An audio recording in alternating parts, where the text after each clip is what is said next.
Well, you're in luck. I just watched a bunch of stuff that you're definitely going to want to see. Nightmares, zombies, and people trapped inside of a Red Lobster commercial?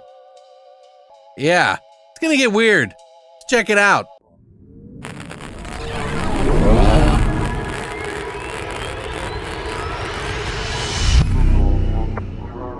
What's up, guys, and welcome back to Beyond the Void. My name is Alex, and today we're going to be doing my weekly watch list. That's everything I watched this week that I thought you might want to check out. I watched other stuff, but this is the fine-tuning, the super special, neat stuff that I think you might want to check out. It's all over the map, like usual, because I like to watch a myriad of different things, and man, do I have a lot of stuff to show you today. Also, we have two live events this week that you're going to want to check out. One today on Monday at 4 p.m. Pacific Standard Time with Beyond the Splattered Graves. That's Splattercast, myself, and Rockland Graves all in one big mix. And like I said, that's tonight on this channel. And then tomorrow, Tuesday, we're actually going to be on Frank's Media and Reviews, which I'll put a link down below. I'm going to be on there with Cody Leach, Davey Deathray, the hippie horror chick, Sledgehammer of Horror, and Frank and everybody, and we're going to have a blast on there, so don't miss that one either. But yeah, man, this week's been wild. I can't wait to dive into 2025, show you what I got.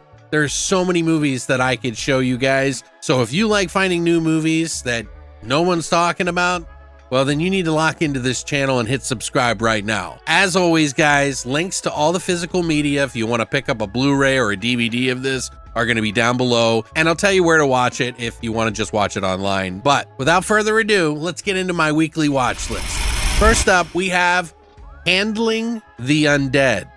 Now, this is one of the movies that I watched right before I did my top 2024 movies of the year. I just did a top 10 list, which you can actually watch right here. But this is one I watched right before just to make sure that I got in everything I could before the buzzer. This one didn't make the cut, but man, is it dark and messed up. This is a Norwegian tale that is essentially taking a zombie apocalypse and changing it into sort of a drama. And I know that sounds not so enticing, but when you watch this movie, this is bleak. This is dark. Essentially, this is a story that follows three families in Oslo. Their family members start coming back to life. They're thrown into chaos when those deceased members show up. They treat them in very unique ways, like nothing is a big deal. And man, there's a scene in this movie that I gotta warn you about. If you're not into animal things, this movie goes there pretty dark. Probably one of the most unsettling things I've seen in a movie, and it looks real. I will never forget this movie just for that sake alone. But aside from that, this is a movie by Thea Isvantildal, who actually, this is their first feature film. They did a really good job. Now, this is a very slow movie. A lot of people are going to be turned off by just that alone, but there is something very dark and unsettling about the vibe of this film that kind of locked me in. If it would have gone a little bit further with a couple of different places, I might have put it on my list for the year because it was just that strong, but it didn't necessarily make it, but I still think many of you will really enjoy it. If you like extremely dark, extremely bleak movies, or even TV series, because this reminded me, if you guys remember, there was a TV series called The Returned. This reminded me of it. I would probably give this movie like a 7.5 out of 10. It's somewhere in there. I really couldn't pinpoint it because I hadn't seen too many movies like it. It's up on Hulu, or if you want to pick up a copy on Blu-ray, there's a link below.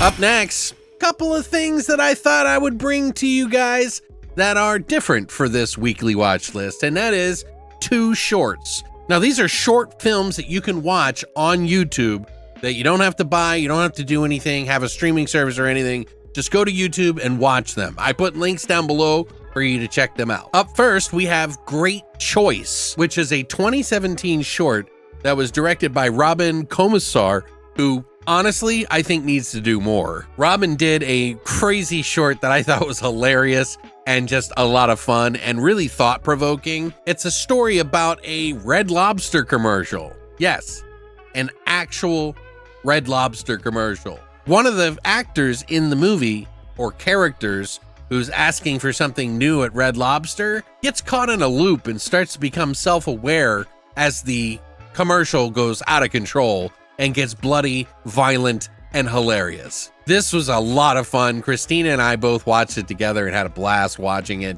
and I thought you guys would absolutely love watching it. I really don't need to sell this one. Just go watch it. It's really interesting. I'll put a link down below for the one that has the actual commercial that they used it from and the short that it is with on YouTube. You get to watch the commercial and then how they mimicked it and changed it for themselves, but enjoy. And our second short for number 2 on our weekly watch list was actually a suggestion by Rancid Sanity, a new subscriber, by the way, to the channel. And I decided to watch it and check it out. And I thought it was pretty cool. And I think you guys might like it too. They suggested to watch Portrait of God from 2023. It's also on YouTube, like I said, about a religious girl who is doing sort of a project about a famous painting that is called Portrait of God. It looks like a black square, but some people see God himself in it. And things get pretty dark and unsettling very quickly. This was directed by Dylan Clark, who has many other cool shorts, so you should check him out. The link is actually to his channel. But yeah, that one was a really good one. I enjoyed watching that one as well. It's about 7 minutes long, but it really gets you into the vibe and gets you really feeling creepy. And there's some Easter egg stuff in the scenes that you'll notice that maybe, because I did, but we'll see if you did too. But yeah, thank you, Rancid Sanity, for suggesting that. And if you guys have any other shorts, go down below, tell me your favorite short, and maybe I'll put a list together of some great shorts that we as the community came up with, and I'll pick through them and pick the best. But if you got a couple, let me know, and I'll maybe give you a shout out on this channel. Up next, we have Nightmares, which, yes, this one is actually a gift that was given to me by Resolution. Thank you so much. I didn't know it was an anthology, but I remember seeing this on the VHS store shelves when we went to go rent movies all the time. This is like, you know, from '83. You got to see it on there. The cover is pretty, you know, recognizable if you grew up in the '80s, which is a 1983 anthology that delves into some stuff that was supposed to be for a TV series called Dark Room, which is not a familiar sort of anthology TV series, but it was one that they did have that I did some searching around for in the past and actually watched many of their episodes. But the ones that they put in this movie, Nightmares from 1983, were supposed to be in that show, but they were deemed too dark. So they made a movie out of it and put it up so that they could get away with it. This surrounds 4 tales, 4 chapters in this Nightmares thing that are supposedly little nightmares that people have, but they're more just stories that are kind of fun and interesting, very much akin to something you would find in Tales of the Dark Side, you know, something with a little bit more budget. The first one is called Terra in Topanga, about a maniac on the loose, and the lady goes to get, you know, some cigarettes. That has a cameo that I'll talk about here in just a second. Then the second one is The Bishop of Battle, which has a lot of people in it, actually. You got Corey Haim and Emilio Estevez, and he's sort of like a legend of the arcade, and he plays this game called The Bishop of Battle, which is this game that nobody can get to level 13, and he keeps trying and trying and trying, and he'll steal, do whatever it takes to get the coins to play that game in the arcade. And while he's playing the video game to win to level 13, the arcade comes alive. And the cool thing is while he's actually doing this, he's listening to the punk band Fear, which the funny thing is, as I mentioned, the cameo from the first segment has Lee Ving, which was the singer of Fear. The third one is The Benediction, which has Lance Henriksen playing a priest who has lost his faith, and he comes across a black truck when he leaves the church that makes him basically change his thoughts. And then the last one is Night of the Rat, which has Richard Masur, the guy from The Thing who basically handles the dogs, and Veronica Cartwright from Alien. But it's essentially about a mom and a dad and their daughter, and they have a big, very big rat problem. And the father doesn't really necessarily believe it's that big of a deal until it is. And that one was a really good short too. As a whole, I would say if you're used to sort of an older style of anthology, these are fun. I think they were interesting. They're nothing bloody or gory. They're just kind of right there on the line. Maybe some more cuss words. There is gore and stuff in it though, because it isn't one that they put on the TV and made a whole, movie about it. But yeah, I really enjoyed this one. I thought it was a lot of fun. I would probably give this one like a 6.5. It really just kind of depends on if you like the shorts. I liked most all of them, but if you want to pick this up, it's nowhere online. You might be able to find a YouTube copy. I didn't check. But if you want to pick up the Blu-ray, it's down below.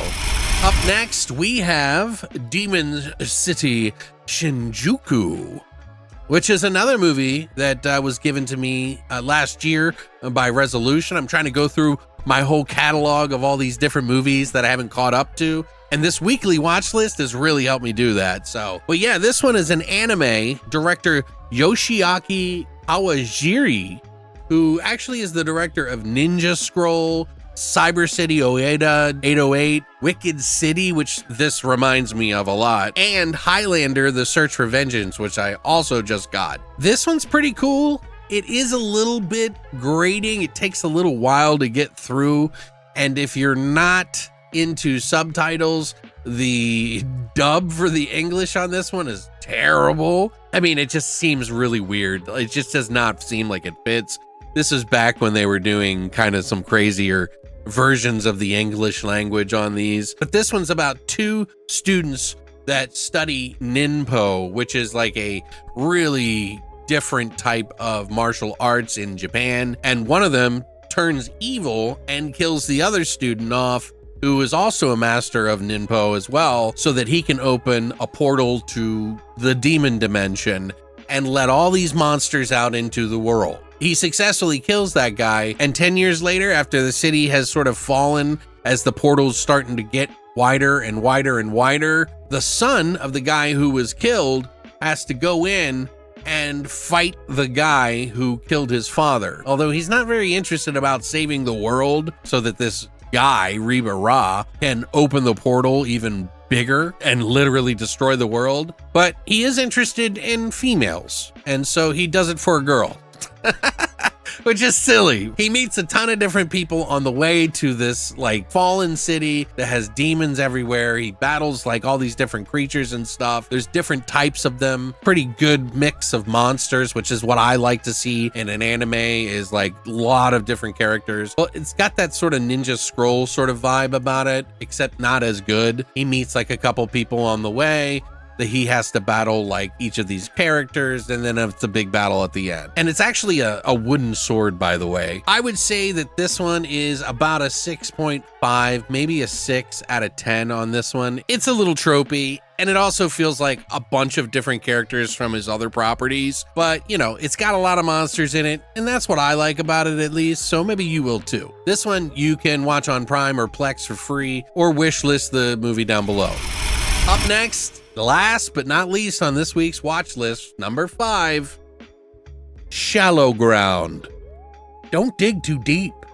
This one, as I like to call Nude Boy in the Woods, Covered in Blood, is one that was also sent to me by Resolution, and I hadn't seen this in forever, so I was definitely curious to check this one out again because I remember seeing it back in the day. This was a 2004 movie that a lot of people really liked. It's essentially about this group of like police officers who work in the middle of the woods. There is a sheriff's station and it's closing down because they haven't got the funding anymore. And so it's just going to be left to the people that live there.